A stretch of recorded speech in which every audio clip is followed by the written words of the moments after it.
여기 어딘지 아시나요? 원베일리죠. 예, 여기 레미안 원베일리 이렇게 써 있습니다. 저는 이제 2024년 부동산 시장을 상징하는 어떤 아파트 단지로 이렇게 보고 있어요. 이게 지금 2023년 8월 달에 입주를 시작했거든요. 근데 지금 신축이고 대단지고 입지 좋은 데 있고 어떻게 보면 지금 우리나라 최고 대장 아파트가 되잖아요. 그래서 저는 이 레미안 원베일리가 2024년을 상징하는 어떤 단지가 되었다. 앞으로도 지금 가치가 뭐 유망한 이제 단지인데, 이 아파트를 30% 세일한다 하시면 여러분들 사시겠어요? 안 사시겠어요? 안 사요? 못 사요. 돈이 있다고 가정하면. 예. 당연히 사야겠죠. 예. 이게 보시면 2023년 8월에 입주 후에 38억 하던 게 54억 9천까지 왔습니다. 물론 중간에 신고가 60억도 찍었었어요. 예, 어마무시하죠. 이거를 작년에 샀으면 30% 할인된 가격에 살 수가 있었습니다. 제가 말씀드리고 싶은 건 뭐냐면 이 반포 정도 입지되면은 상승이 어디까지 될지 아무도 몰라요. 이제 보통 다른 단지 같은 경우는 주변에 신축을 기준으로 해서 이제 가격을 어느 정도 유추가 가능하잖아요. 어느 정도 올라갈지 아니면 빠질지. 근데 지금 반포 압구정 같은 경우는 상한이 없기 때문에 어디까지 갈 줄 모릅니다. 그래서 이런 입지가 좋은 데는 우리 부동산 시장이 점점 양극화되면 될수록 가치를 인정받고 그리고 어디까지 갈지 모르기 때문에 우리 이제 화폐 가치는 계속 하락하지 않습니까? 그런 것들 어떤 그 양극화의 가장 큰 수혜를 받을 수 있는 지역들을 집중적으로 보셔야 된다. 2025년도 마찬가지로. 그럼 2024년에는 어떤 일들이 있었고 어떤 키워드가 시장에 어떤 영향을 미쳤는지 살펴보도록 하겠습니다. 2024년에는 양극화, 똘똘한 한 채, 얼죽신, 일기 신도시 얘네 이 네 가지 키워드가 2024년을 주도했고 언론상에 보면은 이런 것들이 제일 많이 나왔어요. 그래서 하나씩 좀 살펴보겠습니다. 일단 양극화 먼저 볼 텐데요. 양극화 보시기 전에 우리 작년 한 해 서울 아파트 거래량을 확인해 보실 텐데 작년에 시장 다 경험해 보시니까 아실 거예요. 어마어마한 상승장이 있었잖아요. 근데 이게 뭐 전체적으로 상승한 게 아니라 지역별로 차별화가 있었습니다. 작년 초만 하더라도 거래량이 굉장히 지지부진했어요. 막 장사도, 그러니까 부동산들이 폐업도 많이 했고 거래도 많이 없고 계약하는 게 굉장히 힘들었는데 건수가 2023년 12월 기준으로 2,000건도 안 됐고 2024년도 2,600건. 이게 보통은 한 4,000건 정도 돼야 4,000에서 5,000건 정도 돼야 평균이라고 보시면 됩니다.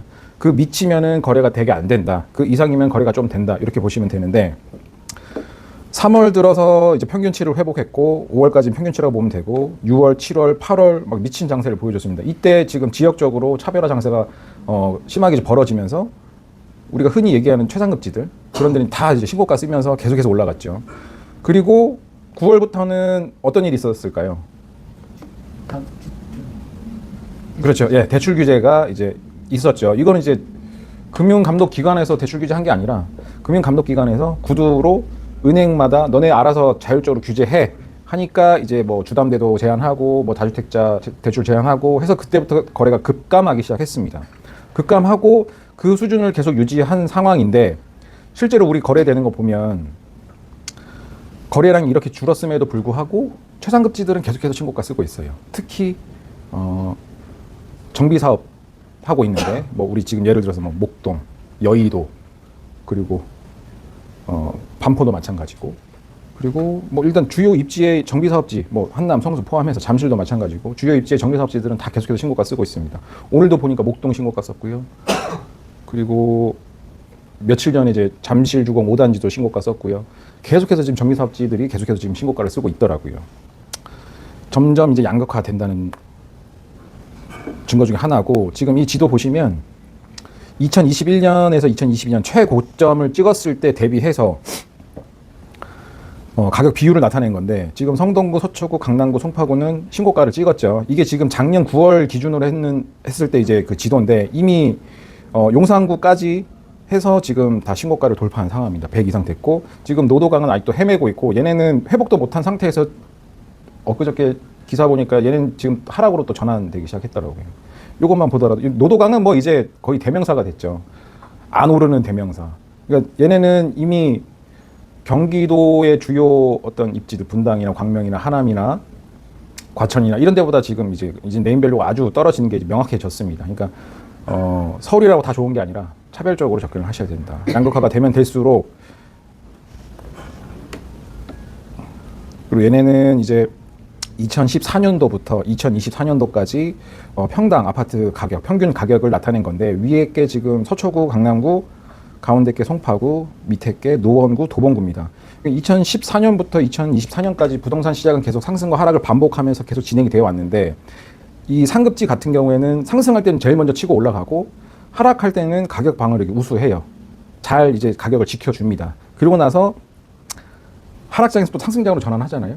그러면 제일 먼저 또 치고 가는 게 이 상급지입니다. 그에 반해서 이 우리 흔히 노도강으로 대표되는 상급지가 아닌 곳들, 별로 입지가 안 좋은 곳들은 하락할 땐 제일 먼저 하락합니다. 그리고 상승장 때는 제일 늦게 상승을 하고 상승폭도 크지 않아요. 그래서 계속해서 이게 상승장과 하락장을 반복하면 반복할수록 상급지랑 하급지의 가격 차이는 점점 벌어집니다. 그래서 실제로 아파트 평당 가격만 보더라도 계속해서 벌어지고 있죠. 이거는 제가 볼 때는 옛날에는 이제 아파트 가격이 사이클을 봤을 때 5년 단위로 상승장, 하락장 요것들을 반복을 했는데, 지금 시장을 보면은 이런 그 사이클 주기가 굉장히 짧아지고 지역적으로 편차를 많이 나타내더라고요. 그러니까 이 양극화가 점점 더 심해진다, 이렇게 판단하시면 될 것 같습니다. 요거는 기사인데요. 요건 일단 넘어가시고요. 양극화 원인들이 여러 가지 있겠죠. 저는 제일 첫 번째로 이제 다주택자 규제. 우리 문재인 정권 때부터 이 규제가 좀 본격적으로 대대적으로 진행이 됐잖아요. 뭐 특히 뭐 취득세 뭐 중과라든지 다주택자 양도세 중과라든지 이렇게 계속 다주택자를 규제를 하다 보니까 사람들이, 다주택자분들이 다 정리하고 이제 똘똘한 한 채로 갈아타기 시작했습니다. 그리고 이번 정부 들어서도 마찬가지예요. 그러니까 물론 지역은 풀어줬지만 다주택자 규제는 계속됐고, 풀려고 노력도 했지만 뭐 어떤 그 정치적인 구조상 이게 쉽지가 않은 상황이 됐어요. 어쨌거나 지금 어떤 정권이 들어오더라도 다주택자 규제는 계속될 걸로 지금 예상이 되고 있습니다. 예, 그래서 이 다주택자 규제가 양극화의 원인이 되고, 또 정보의 대중화, 이게 가장 중요한데, 여러분들 이제 부동산 정보 접하는 게 너무 쉽잖아요. 뭐 유튜브만 봐도 너무 이제 뭐 너무 잘 돼 있으니까. 혹시 부동산 유튜브 뭐 어떤 거 보시나요? 뭐 빠시용도 있고, 뭐 라이트하우스, 상승론자 것도 있고 하락론자 것도 많잖아요. 뭐 한문도 교수님도 있고, 뭐 강기원 대표, 김기원 대표, 뭐 부익남, 또 아시는 거 있으신가요? 부동산 유튜브 안 보세요?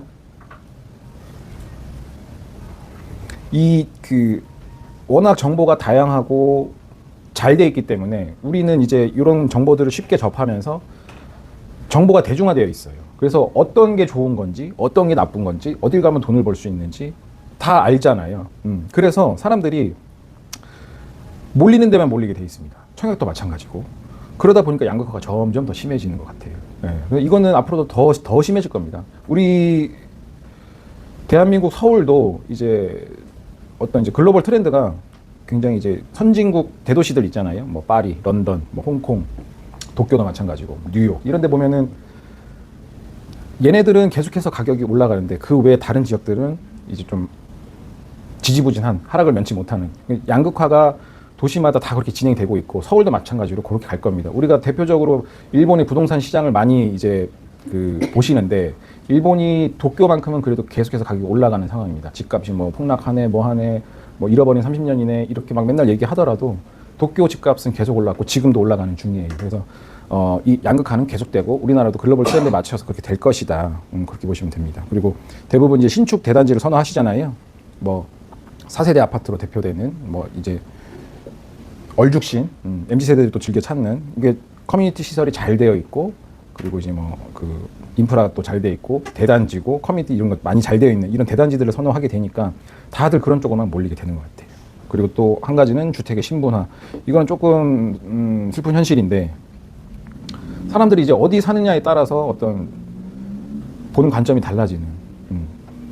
예를 들어서 뭐 제가 압구정 살아요. 그럼 되게 달라 보이잖아요.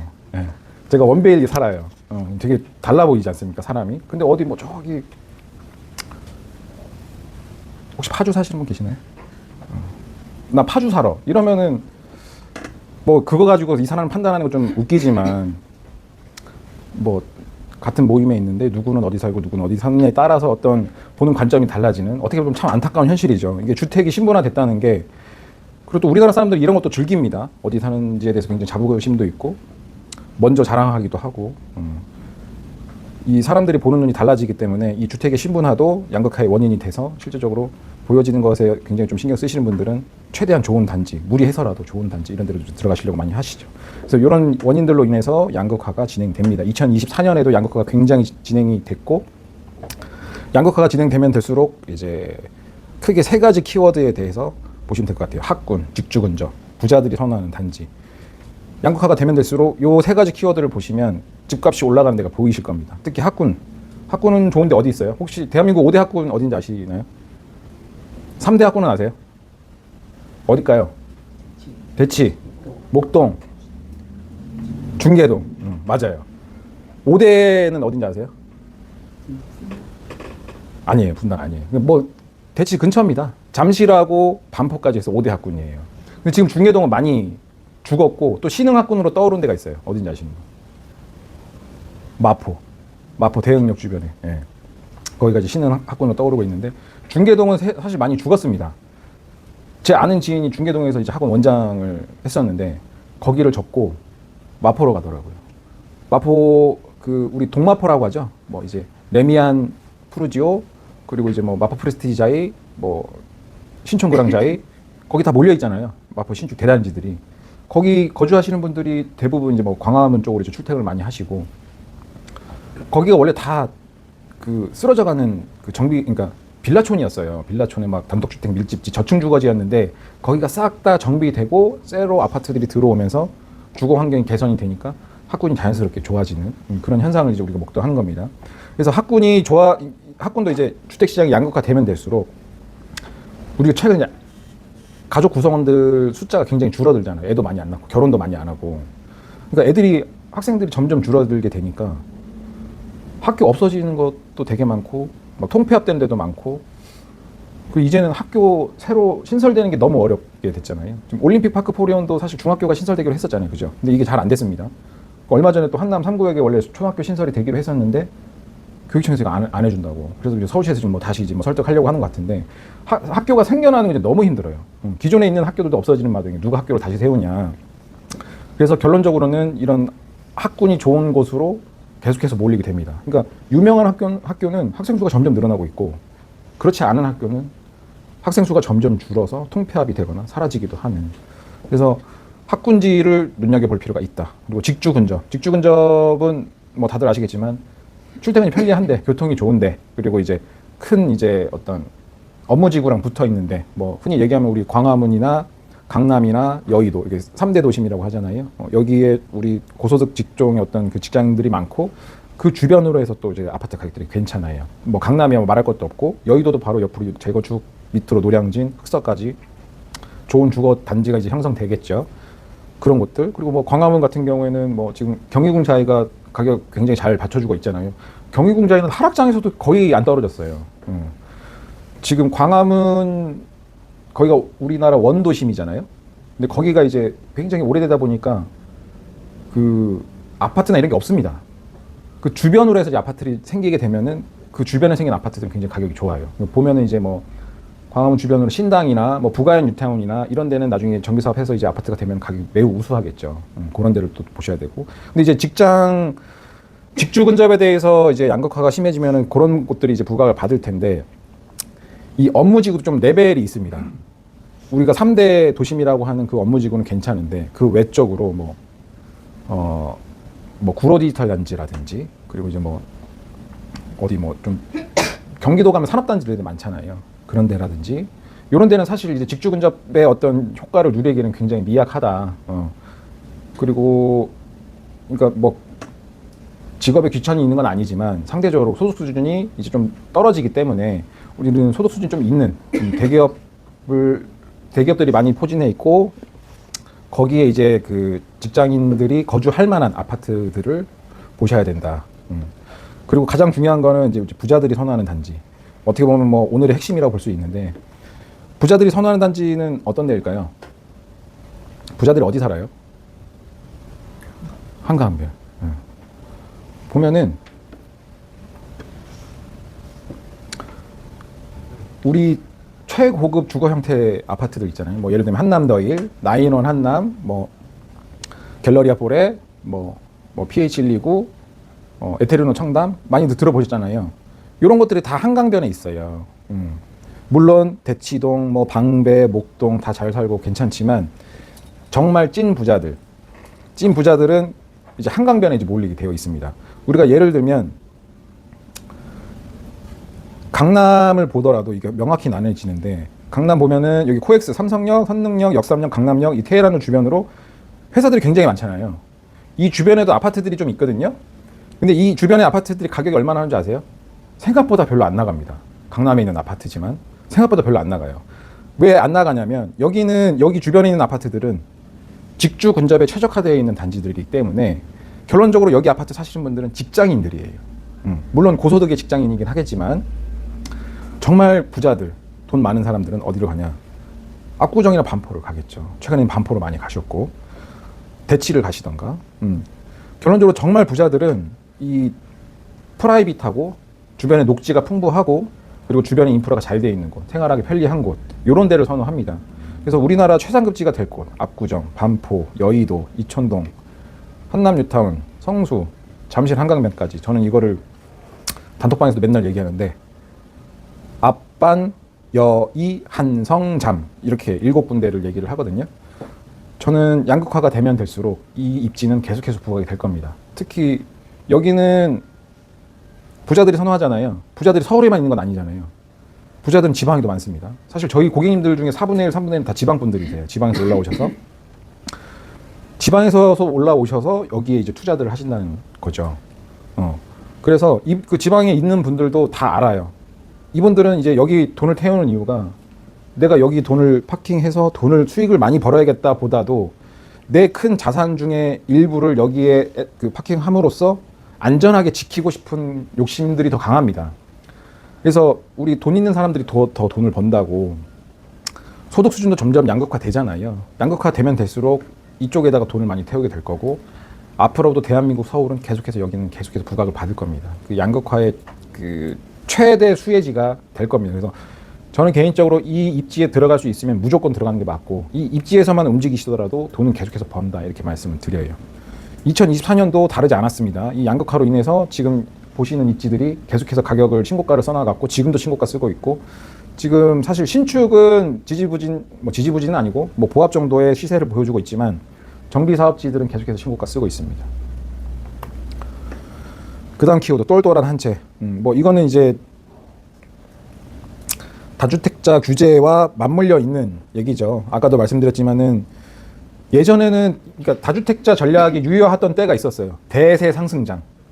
그냥 아무거나 사도 다 오르는 그런 상승장. 지방도 오르고 뭐 변두리도 오르고 서울은 더 오르고, 이런 대세 상승장에서는 확실히 이 다주택자가 훨씬 더 수익이 많이 났습니다. 그래서 우리 한창 코로나 때 이제 벼락 부자들이 많이 생겼거든요. 부동산으로. 그래서 유튜버들 중에 이제 그 갑자기 부자가 되신 분들이, 물론 이제 유튜브 수익으로도 뭐 많이 버셨겠지만 부동산 유튜버 다 이 다주택 전략으로 해서 돈을 많이 버신 분들이에요. 그래서 그분들이 이제 수익을 다주택자로 다 벌고 이렇게 하다 보니까 규제가 시작되죠. 정권이 바뀌었고 규제가 시작되고 다주택자에 대해서 계속 때려잡고 하다 보니까 이제는 똘똘한 한 채 전략으로 가야겠다는 게 명확해졌죠. 이 세금적인 측면에서. 그래서 그런 주택들을 다 팔고 하나 똘똘한 한 채만 또 선호하다 보니까 신축, 대단지, 입지 좋은데 이런 데만 가게 되는 거예요. 세금 혹시 취득세나 뭐 양도세나 이런 거 좀 공부하신 분 계시나요? 요거는 기본적인 건 꼭 아셔야 돼요. 부동산 투자할 때.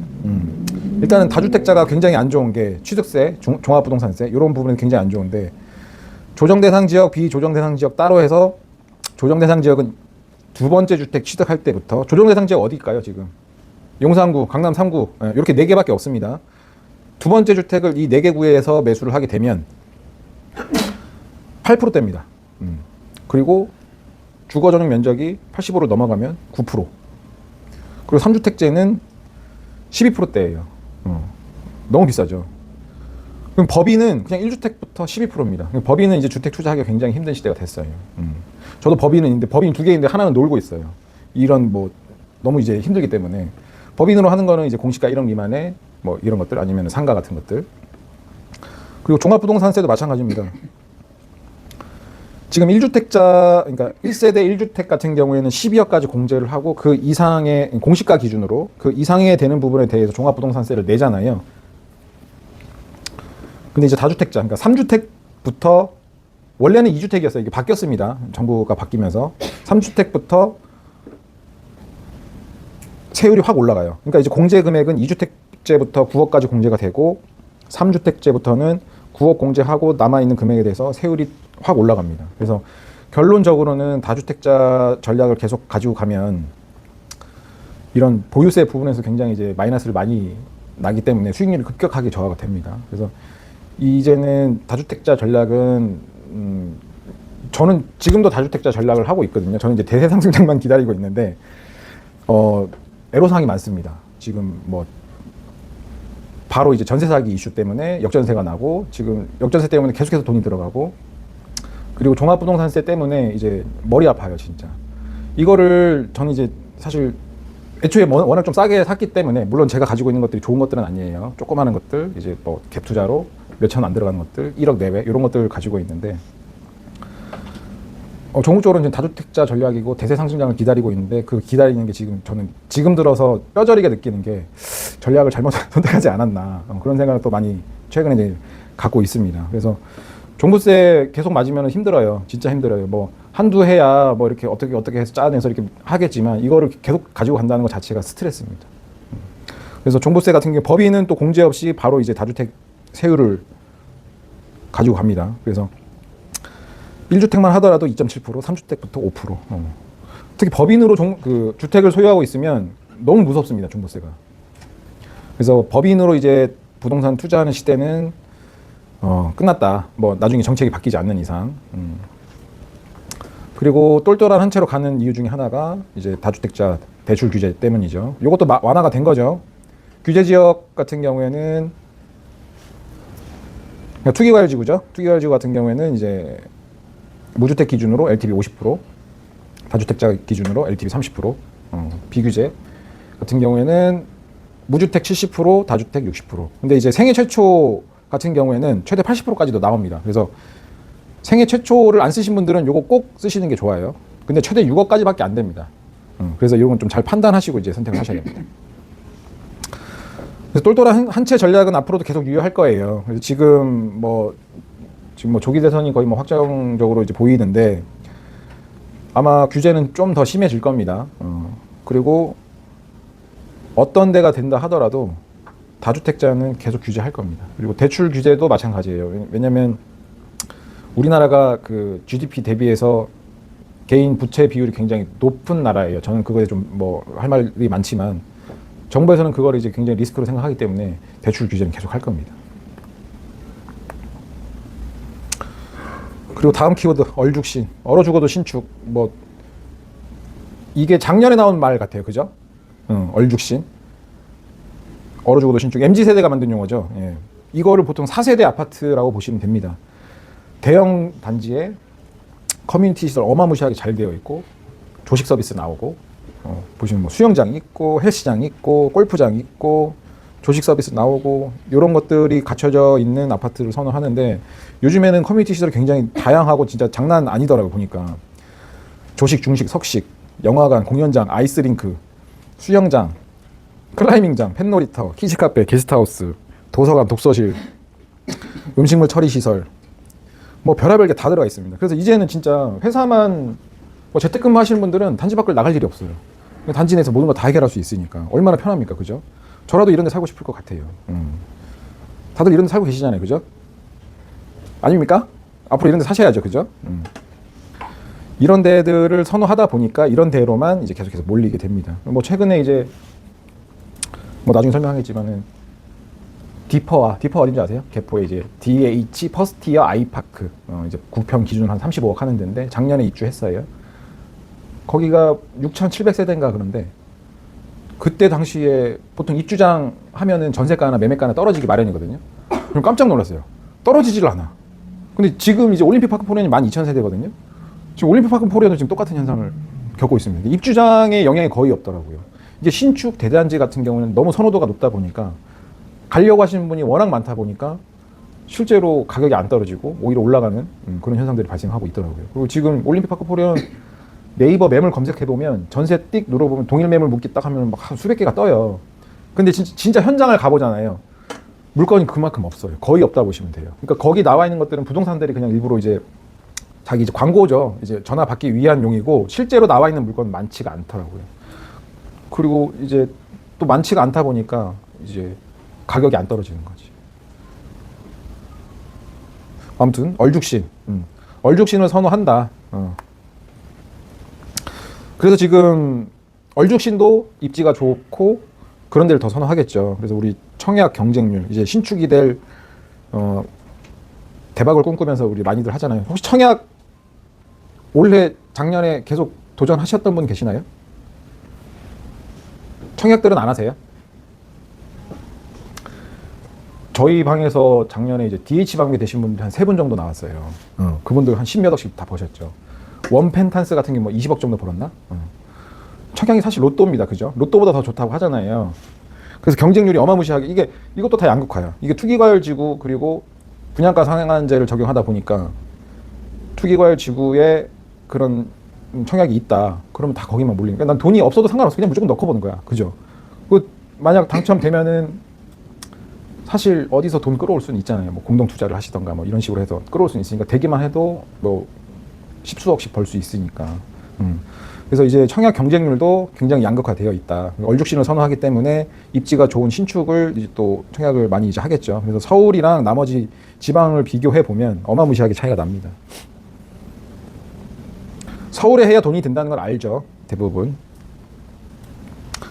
그래서 얼죽신을 봤을 때, 그러니까 당연히 신축 대단지, 레미안 원밸리, 올림픽파크 포레온, DH 퍼스트 아이파크 이런 데만 보더라도 일단은 양극화가 되어 있고, 그리고 신축 대단지가 될 것들, 뭐 정비사업, 청약 이런 것들이 이제 선호를 2024년도에 굉장히 선호가 되었다. 그래서 최상급지의 신축 대단지이거나 미래의 신축 대단지가 될 곳들이 굉장히 올라갔습니다. 그리고 2024년을 핫하게 했던 것 중에 하나가 이제 일기 신도시죠. 뭐 정확히는 분당. 뭐 저희 단톡방에 매일 아침 제가 이제 기사를 올려드리잖아요. 뭐 유심히 보시는 분도 계시겠지만 그냥 스쳐 지나가는 분들도 계실 텐데 저는 그 일일이 기사들을 다 하나하나 보면서 올려야겠다 한 것들을 올려요. 그래서 아침에 한 20분, 30분 정도는 그것만 하거든요. 뭐 쉬지 않습니다. 일요일도 안 쉬고 맨날 그걸 하는데 작년 기사를 봤을 때 이 선도지구 분당 얘기가 너무 많이 나왔어요. 그냥 아예 도배되다시피 했어. 지금은 어디가 도배된 줄 아세요? 한남 사구요. 작년에는 이 분당 얘기가 너무 많이 나왔어요. 이거는 어떤 효과를 가져오느냐? 실제로 가격 상승에 영향을 미칩니다. 그래서 지금 분당이 작년에 이제 막 어마무시하게 올라갔죠. 그냥 너도 나도 다 올랐어요. 그러니까 뭐 우리 추진한다 하기만 하면 그때부터 가격이 올라가고 실제로 선정이 된 곳이 분당 같은 경우에 이렇게 이제 3개 단지가 여기 보시면 샛별마을, 동성등, 양지마을, 금호등, 시범단지, 우성 요 3단지 요거랑 요렇게 해서 3개 단지가 이제 됐는데 실제로 양지마을이 제일 입지가 좋아요. 양지마을. 그래서 양지마을 1단지, 5단지 뭐 어떤 단지는 할 거 없이 다 신고가를 썼습니다. 근데 얘네 선정되니까 또 어떤 현상이 발생하는지 아세요? 예를 들어서 지금 양지마을이잖아요. 여기 보시면 이 30블럭이 되게 크거든요. 요 바로 앞에 여기 있어요. 그 역 앞에 있는 단지들은 나는 여기 이 자리에 있는 걸 배정받게 해달라. 뭔 얘기인지 알겠죠? 자리 가지고 싸우는 거예요. 얘를 마치 그냥 압구정의 한강뷰 보이게 해달라. 난 이 자리도 포기할 수 없다. 안 그러면 나 동의 못 하겠다. 그런 거랑 똑같은 식이 되는 거예요. 이제 선정되고 나니까. 그거 가지고 지금 지지고 볶고 싸우고 있습니다. 결론적으로 저는 분당은 지금 뭐 작년에도 누누이 얘기했지만 매도 타이밍이다. 굉장히 이제 단기간에 굉장히 상승을 많이 했기 때문에 분당은 지금 매도 타이밍이다. 작년부터 계속 그렇게 얘기했어요. 그래서 실제로 분당에서 이제 한남 넘어오신 분들 많이 계시고 작년에 매도하신 분들은 정말 성공했죠. 그리고 우리 선정되고 난 다음에 선정되지 않은 데들이 지금 문제인 거예요. 걔네들은 앞으로 지지부진할 겁니다. 얘네들이 이제 재건축을 이제 계속 진행한다 하더라도 순차적으로 얘네 다 하고 난 다음에 진행하기 때문에 굉장히 시간이 오래 걸릴 거거든요. 그래서 이 분당 가지고 계신 분들, 특히 이제 그 재건축 아파트 가지고 계신 분들 작년에 선도지구 발표하기 전에 무조건 팔아라. 그래서 파신 분들은 지금 다 좋은데 갈아타시고 돈 많이 버셨어요. 근데 안 파신 분들, 내지는 못 파신 분들은 앞으로가 좀 뭐 하락장에 오면은 직격탄을 맞을 겁니다. 그래서 2024년도에 분당이 아주 핫했었다. 네, 그래서 2024년 양극화 똘똘한 한 채 얼죽신 1기 신도시 문 닫을게요.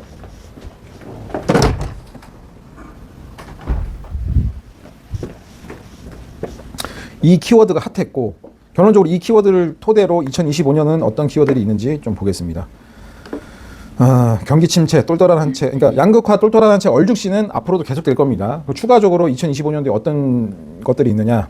경기 침체, 공급 절벽, 금리 인하, 전세가 상승, 정권 이슈, 건설사 위기 이런 키워드들이 있는데 간략하게 살펴보고 이제 정리 한번 해보도록 하겠습니다.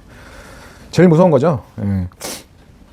어쨌거나 이제 저는 개인적으로 우리 대한민국 부동산 시장은 글로벌 경기와 밀접한 관계가 있다 이렇게 말씀드리진 않아요. 저는 우리나라 부동산 시장만의 특성이 있다 이렇게 말씀을 드리거든요. 물론 영향을 받겠지만 우리나라 부동산 시장 특성상 그거랑 별개로 가는 것들도 굉장히 많더라고요. 그래서 뭐 물론 직접적인 원인이 있다, 상관관계가 매우 크다 이렇게 말씀을 못 드리는데 어쨌거나 경기 침체가 오게 되면 부동산 심리가 죽는 거는 맞습니다.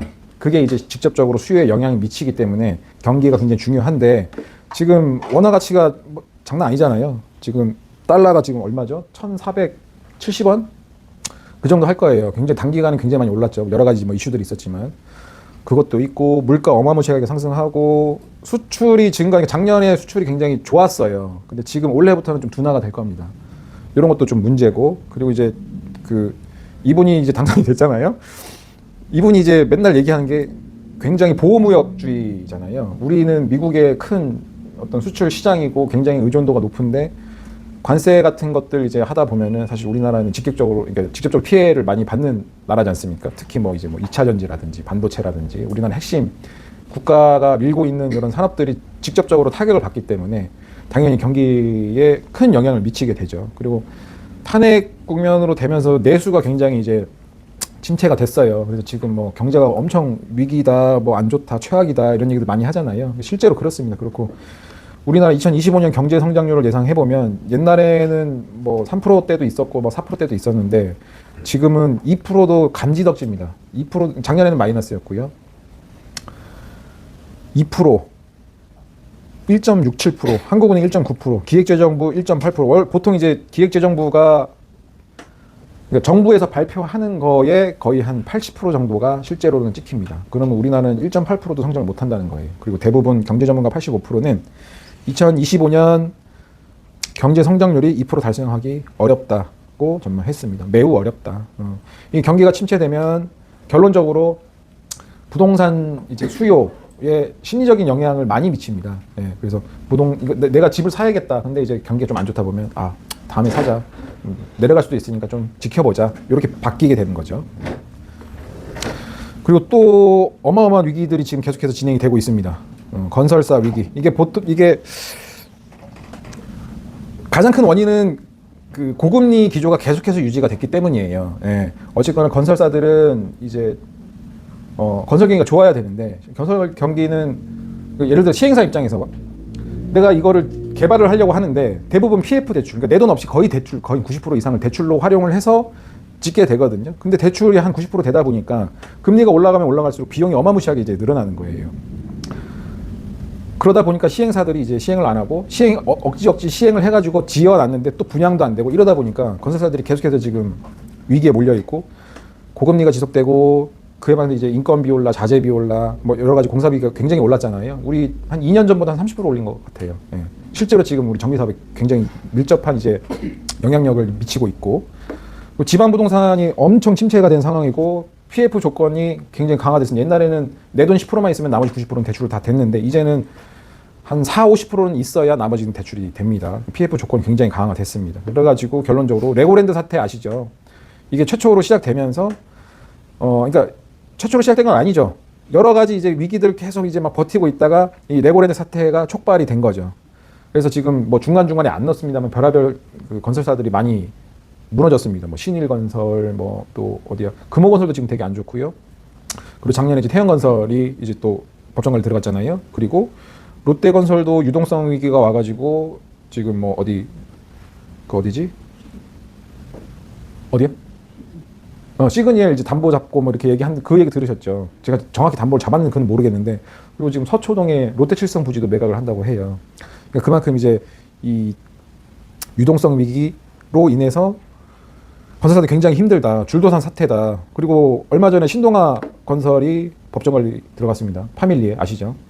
신동아 건설들이 이제 그 주요 정비 사업장들을 보면 좋은 입지들은 다 가지고 있어요. 옛날에 건설을 했던 거죠.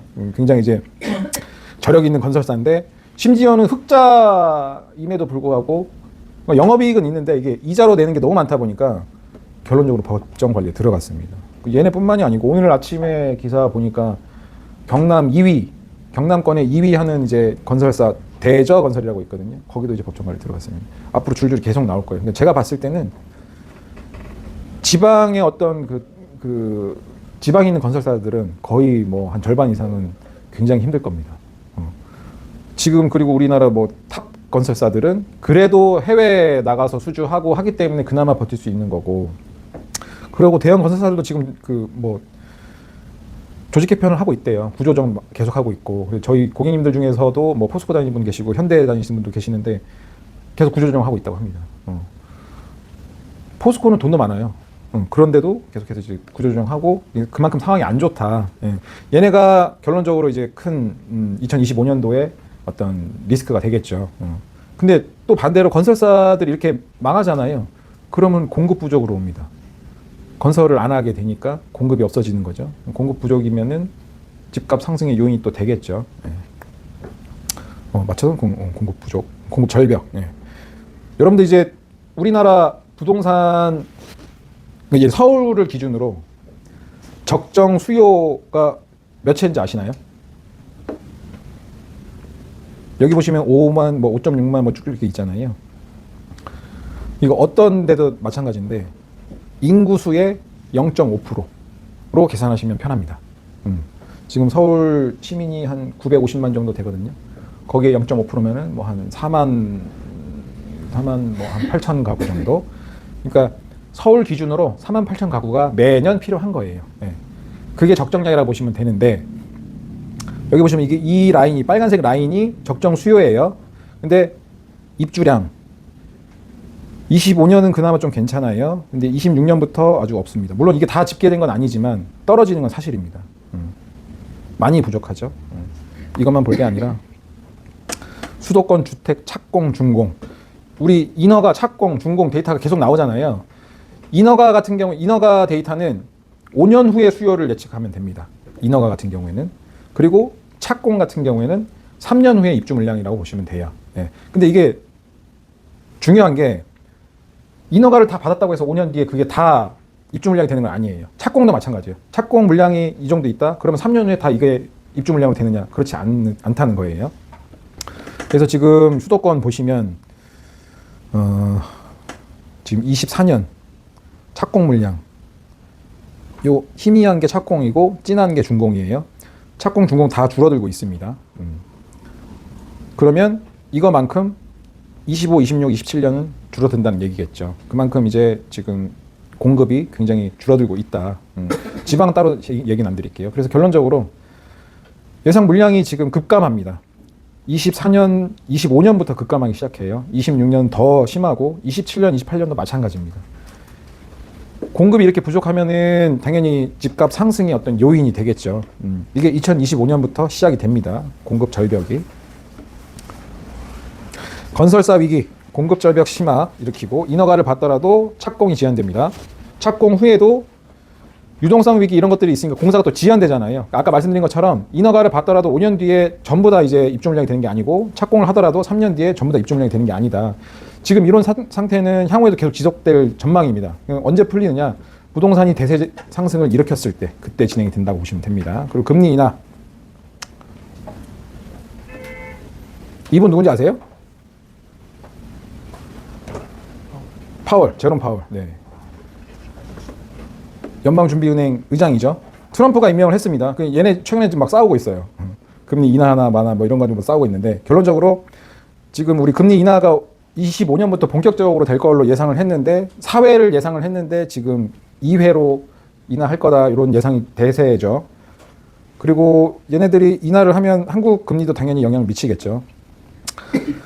우리나라 지금 우리한테 직접적으로 영향을 미치는 건 가산금리입니다. 가산금리를 높게 쓰느냐 낮게 쓰느냐에 따라서 기준금리에 이제 가산금리를 붙여서 우리한테 이제 그 받는 금리가 되니까 이거는 정책으로 가산금리를 높였다 내렸다 하는데 지금 가산금리가 내려가기 시작하긴 했어요. 예, 했는데 아마도 이제 가계부채가 계속해서 지속적으로 이제 증가하다 보면 또 가산금리 조절을 통해서 대출 규제를 하기 시작할 겁니다. 일단은 가산금리가 내려와서 주담대가 지금 떨어지긴 시작하고 있습니다.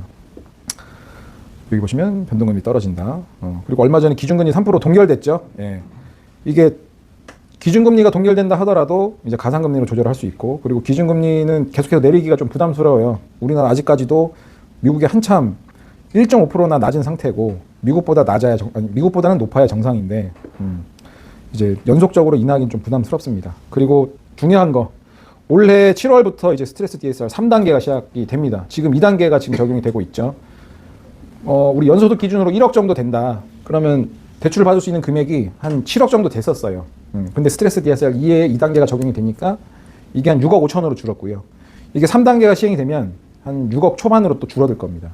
그러니까 예전에는 대출 한도를 많이 받을 수 있던 것들이 이 스트레스 DSR이 도입됨으로써 대출을 활용이 이제 레버리지 활용이 좀 제한이 된다. 그러면 우리는 7월 이전에 잔금을 치는 게 좋겠죠. 만약 매수 의사가 있으시면. 그리고 전세가 상승. 이거는 이제 전국의 전세 그 가격 지수입니다. 2023년 6월을 저점으로 해서 계속 상승을 했습니다. 이거는 서울도 마찬가지고요. 지금 많이 올라서 조금 주춤한 것으로 좀 보이고 있기는 한데 아까도 말씀드렸지만 전세가 상승이 계속되고 있고 얼죽신, 신축 대단지 이런 것들을 선호하기 때문에 지금 디퍼라든지 올림픽파크 포리온이라든지 전세가가 내려가질 않아요. 입주장임에도 불구하고 여기 보시면 이 라인이 안 꺾이죠. 오히려 올라갔죠.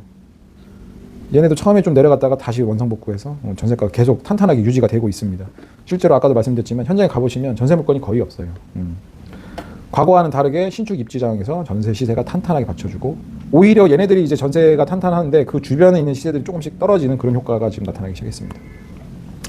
전세가보다 더 심각한 건 월세예요. 이제 전세 사기 이슈네 뭐네 이런 것들이 많이 나오다 보니까 월세가 지금 많이 전세에서 월세가 많이 전환이 됐고 그리고 공시가 기준으로 전세가를 책정하다 보니까 그 이상 되는 것들은 다 월세로 받더라고요. 이제는 예를 들어서 옛날에 그냥 뭐 전세 2억이면 됐는데 이제는 전세 2억에 월세 뭐 10, 20 이런 식으로 이제 많이 바뀌다 보니까 월세 전환율이 굉장히 높고 월세가 굉장히 많이 올랐습니다. 월세가 상승하면 당연히 전세는 올라가게 되어 있고 전세가 상승하면 당연히 매매가 상승 요인이 되겠죠. 그래서 2025년도 이 전세가 상승, 월세 상승은 계속됩니다. 그리고 마지막 정권 이슈. 뭐 저는 이제 정치 우리 막 여러 가지 단톡방들 여러 군데 많이 들어가 계시잖아요. 근데 정치 얘기하면 맨날 싸우잖아요. 저는 이제 정치 뭐 관심은 있지만 어디를 지지하거나 그러진 않습니다. 제가 정치에 관심 있어 하는 거는 대책이라든지 어떤 뭐 이런 정책에 따른 우리 부동산 시장에 미치는 영향이라든지 이런 것들을 좀 살펴보기 위해서 그런 건데 결론적으로 지금 그 탄핵이 되면서 정권 교체가 될 걸로 지금 예상은 되고 있잖아요. 근데 어디가 되든 간에 다주택자 규제는 명확하게 계속 될 겁니다. 그리고 만약에 예를 들어서 민주당이 된다면 그러면 이제 뭐 규제가 지금보다는 조금 더 될 걸로 예상이 되는데 만약에 문재인 정부처럼 대출 규제 다 해놓고 지역 규제까지 시작을 한다. 그럼 저는 그때 대세 상승장에 임박해 있다 봅니다. 그러니까 지금 지방 시장이 너무 안 좋잖아요. 그래서 지방 시장을 좀 주려는 인센티브들을 많이 내놓고 있거든요. 어떤 취득세 면이라든지 어떤 뭐 여러 가지 혜택들을 지금 많이 해주고 있는데 이게 기본 바탕이 되고 정권이 바뀐 다음에 서울이 올라가는 지역들을 지역별로 규제를 하고 대출 규제까지 되면 그럼 그때는 이제 문재인 시즌2가 된다. 대세 상승장이 될 수 있습니다. 점점 온기가 퍼져나가서 지방까지 퍼져나가는 거. 만약 그런 어떤 그 정책이라든지 이슈가 보인다면 그때는 뭐 부동산을 적극적으로 이제 매수하는 포지션을 가셔야 맞다. 저는 그렇게 보고 있습니다. 그래서 2025년 핫한 키워드를 쭉 살펴봤는데 파란색은 악재고 빨간색은 호재입니다. 악재로 봤을 때 경기 침체, 건설사 위기, 정권 이슈 이런 것들이 있고 호재로는 이제 뭐 공급 절벽, 금리 인하, 전세가 상승 이런 것들이 있습니다. 이런 것들을 보고 좀 부동산 시장을 판단해야 될 것 같습니다. 특히 건설사 위기 같은 경우는 이거는 장기적으로 봤을 때는 공급 절벽으로 이어지는 원인이 되기 때문에 뭐 악재만이라고 볼 수는 없죠. 네. 전문가들이 본 2025년 부동산 시장이에요. 뭐 여기 보시면은 아시는 분들 좀 있으시나요? 저는 대부분 아시는 분들인데 뭐 실제로 안다기보다 알고 있는 분인데 대부분 이제 그 25년은 상저하고를 예상들을 하시고 그리고 한 10분 중 7분 정도는 상승을 예상하고 3분 정도는 보합을 예상합니다. 이거는 여기 나와 있는 분들 외적으로도 많은 분들이 그 전망을 하셨는데 대부분 비슷합니다. 하반기에는 올라갈 거라고 얘기는 하고 있어요. 떨어질 거 내지는 보합을 예상하시는 분들이 이제 함영진, 김효선, 이재국. 저는 김효선, 이재국 이분은 저는 잘 모르는 분들이에요. 이분은 알고 있는데 보통 양극화 그리고 정치 불안 해소, 공급 부족, 금리 인하 이런 것들이 주요 키워드가 돼서 상승을 전망하더라고요. 네. 그럼 저는 어떻게 보고 있느냐? 저는 이제 뭐 전망이라기보다는 그 전략이라고 할게요. 어떤 스탠스로 접근을 해야 되는지. 우리는 이제 지역별, 상품별 차별화해서 볼 필요가 있습니다. 우리가 마냥 부동산 시장이 상승장, 하락장 딱 나눠지는 게 아니에요. 지역적으로 올라가는 데는 올라가고 떨어지는 데는 떨어지고 이런 거를 딱 살펴볼 필요가 있고 호재가 있는 곳 그리고 뭐 양극화의 수혜가 되는 곳들은 이런 곳 위주로 이제 접근을 하시는 게 맞죠. 그리고 상품도 신축을 할 건지 구축을 할 건지 뭐 정비 사업을 할 건지 이런 것들을 이제 뭐 상가를 살 건지 이런 것들을 구분하셔야 되는데 저는 개인적으로 신축이 될 주요 입지에 정비 사업지를 가시는 게 맞다. 그리고 특히 지금 최근에 많이 올랐던 신축들은 단기간에 조정이 올 것이다. 저는 이제 올해 상반기에는 분당이라든지 개포, 반포 이런 데는 신축은 일정 부분 이제 조정을 받을 걸로 예상하고 있습니다. 근데 조정이 됐다고 해서 떨 게 아니라 어차피 입지가 좋은 곳들은 장기간으로 보면은 올라갈 수밖에 없기 때문에 그런 것들은 좀 염두를 해서 접근을 하셨으면 좋겠다. 그러니까 제일 좋은 거는 주요 입지의 정비 사업 물건이 가장 좋고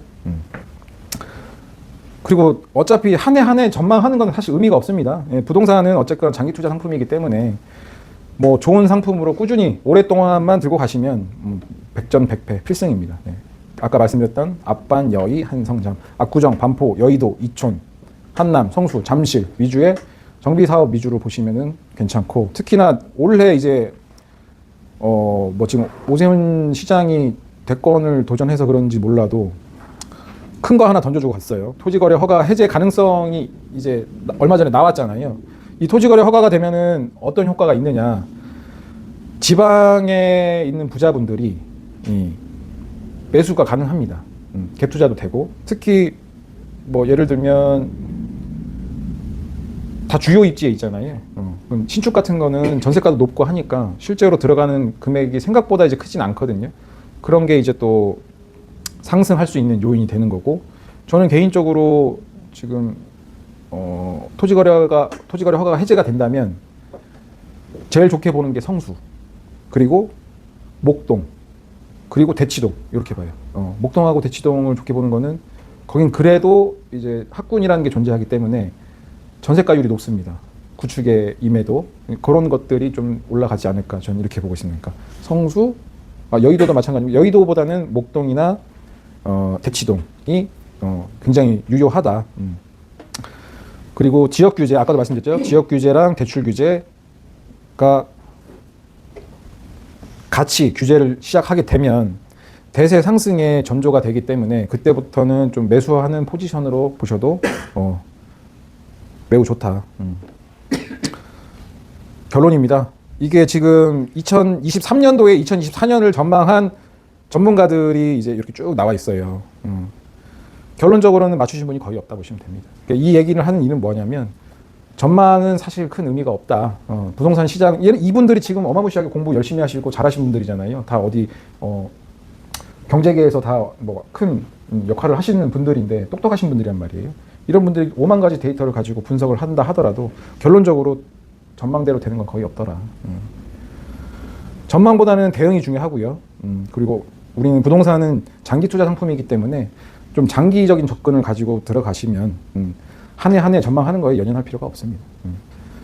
이게 결론입니다. 그래서 2025년도는 아까 우리가 말씀드린 그 키워드를 중심으로 시장을 잘 살펴보시면서 대응을 하시는 게 좋다. 이렇게 해서 마무리하고